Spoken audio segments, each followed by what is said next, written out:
Hello guys, welcome to another blog. আমি আজকে একটি ঘর বানাবো। ঘরটি হবে এইখানে। দেখুন কি আবর্জনা, এখন এগুলো পরিষ্কার করা যাক। আমি এগুলো পরিষ্কার করতে থাকি, ততক্ষণে তোমরা লাইক কমেন্ট শেয়ার করে দিতে থাকো।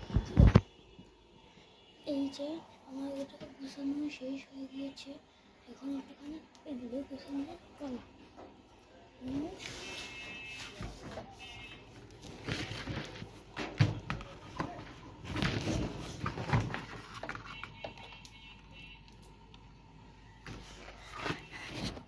আমি এটার উপরে